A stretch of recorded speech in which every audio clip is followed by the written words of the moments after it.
Umbona sanibona mfowethu, ngiyanamukela kwiNyakeni TV. Umqala wale channel sacela ukufoza ibhathini lebhali subscribe ubuzonga ngokuqala ukuthola izindaba kuyo le channel ethi Inyakeni TV.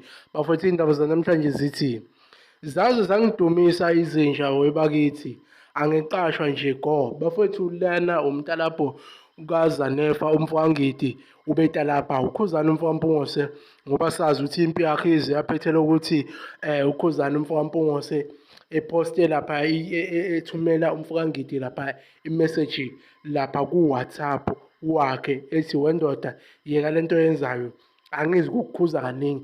Na omunye umntalapho ethi isithombe sakho usangana, yiwo umntalapho lo uZanefa etalapha kuwo Ukhuzani, wathatha isithombe lapha ngesikhathi ephefoma Ukhuzani elapha eJiphi. Bafowethu, nawo omunye umntalapho futhi uthi imina inkosi kaMaskandi, noma ngabe isisini sakho singakanani. Bafowethu, impi kaKhuzani nomfowangidi inzima kakhulu ngoba umfowangidi ususa uchuku masithi siyabheka.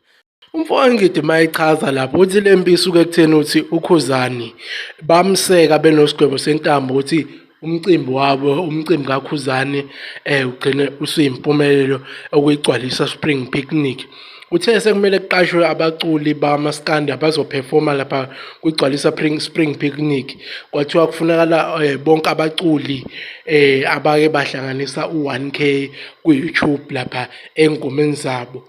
Manje-ke bona benosigwebo sentambo abanawo u-1K abake bawuhlanganisa kwiy'ngoma abake baba nazo. Yingakho-ke umfowangidi ebuye sezothuka Ukhuzani lapha ekhasini lakhe lika-Facebook. Wena wakho-ke mfethu, nawe dadewethu, ubeke nje ukuphawula kwakho lapha kuma-comment section, uchaze ukuthi lokhu Ukutalabha